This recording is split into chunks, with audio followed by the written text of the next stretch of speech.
Alrighty everyone, well game number 2 in this best of 5 series finds us on Cyber Forest LE. Spawning here, the bottom right hand corner of the map, playing with the blue Zerg pieces. He's currently up and wants to keep this series rolling in his favor. His name is Serral. And his opponent spawning in the cross position, playing with the red Zerg pieces. He's currently down, but certainly not out of this game or series just yet. His name is Lambo. Alrighty guys, well this game number 2 that was played at the WCS spring event and was one of the round of 16 games of that tournament. All these games do matter in the grand scheme of things, and I am going to be very interested to see how Lambo especially is going to respond to that game number 1, which Serral, he got the scout. Okay, so Serral goes for that Nidus network switch up.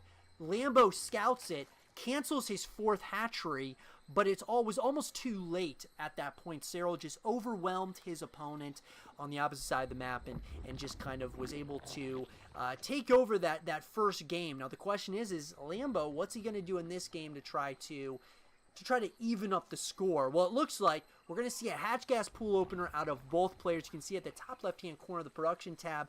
Generally speaking, in the ZvZ matchup, you'll see very similar build orders in the early stages of the game, and then as the game progresses, you'll see a change up in those build orders. But I gotta say, you know, if you're Lambo and you're going up against the best player on the planet, what do you do in this current situation? And Lambo, guys, you know, it's very interesting. Lambo, Serral, and Raynor, these are 3 guys in the StarCraft 2 pro scene, all Zerg, you know, players that are being compared to one another. Lambo and Raynor are, you know, of course, haven't been in this scene quite as long as Serral. So, you know, but they've been compared between the 3 of them quite a bit.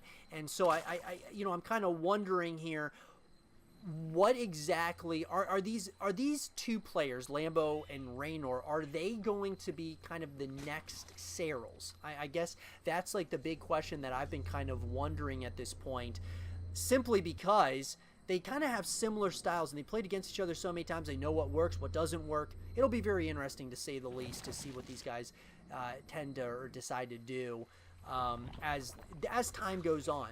We are going to see Lambo going for that lair. He's also going to be getting the evolution chamber. The same can be said for Serral. So both players going for very similar builds here. They are kind of reading each other like a book at this point. Serral not seeing that 3rd hatchery. The same can be said for Lambo. They're not seeing the 3rd hatchery coming in as of yet. So at this point, they're going to feel pretty good about going ahead and, you know, just kind of macroing up a nice economy, and then going ahead and getting, you know, those necessary units that they need, whether those are Zerglings, Banelings, or whatever the case might be. Serral looks like he's going to be sending a few of these Zerglings across the map just to see what kind of scouting information he can get. He very much so loves to be able to see any kind of information. Look at that, he almost was able to get through there. Those queens were just able to get those Zerglings out of there. Now here's a follow-up here that I like. Lambo's going for that Spire, so very interesting play here. He's going to get the Spire, and at least you know, from the looks of it, Serral's just kind of going into his, you know, his standard build. He's going to get that Glowry Constitution, but it does not look like at this point he has no idea what's going on in this main base. He does not even know about the lair that is up at this point either. So that being said, Serral's going to go into that 3rd hatchery, and we're going to have to keep an eye on this, because Serral has no idea that this, you know, that there might be a Mutalisk push that might be coming, or a timing push that might be happening. Now it does look like this Overseer very well is going to see this Spire here shortly, but the question is it going to be a little bit late here? I mean, this is what Serral does so well, guys.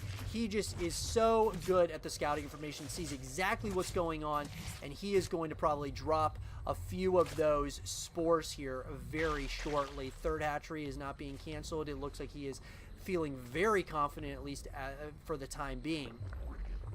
Glowry Constitution could be finished up in less than 10 seconds for Serral. He's going to follow this up with another Nidus network. Wow, guys. So third hatchery's going down now for Lambo. But here's the thing, is Lambo, at least for the time being, has absolutely no idea what's going on in this natural hatchery. Now, he is going to see this very, very shortly. He sees it. So he saw that Nidus network, and now the Nidus worm is going to come up near what generally speaking would be the 4th or 5th base of Lambo. And, oh, man, this is going to get very interesting really quickly because a second time Serral is doing this to Lambo. And it looks like Lambo's going to put up a few spine crawlers. So here's the thing. Is he going to have enough here? Queens are out of that Nidus worm. They are starting to move in. Here we go. Looks like that third hatchery did get canceled. And once again, this is where it's going to get interesting. Now, here we go. Does look like we are going to see Serral is going to start moving in. Lambo's got a nice position, though. I like where Lambo is, at least at this point. He's got a nice defensive structure. He's got a lot of spine crawlers coming down. He knows that this is basically an all-in for Serral. He got that. He's definitely got that scout in, though, and that's going to help him drastically. There is a ton of spine crawlers at this natural base. Man, this is going to be a tough ordeal for Serral to kind of move in here. The question is how is he going to do it? More and more spine crawlers are coming in. This is going to be a huge push here by Serral. This could very well be a complete and utter all-in, as we are going to see drones that are going to be coming out of that Nidus worm. It does look like, the question is, it's all going to come down to who is going to have the better, who's going to be able to get the better kills here. And it looks like Lambo is pouncing on this army at this point. Beautiful play here by Lambo. And as that Nidus worm is going to go down, it truly looks like Lambo has got an edge now. He's in a pretty nice position. Looks like more and more of these roaches, though, are going to be coming out, and it looks like they are going to be coming right after all of these units. Oh, it looks like it's going to try to be an all-in here as Serral's trying his luck.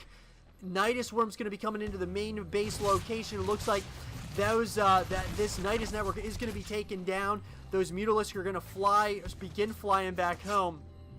Nidus worm's taken out in that main base location. Serral might be in a little bit of a tight position here because, man, these Mutalisks are going to do so much damage right on top of all of those units.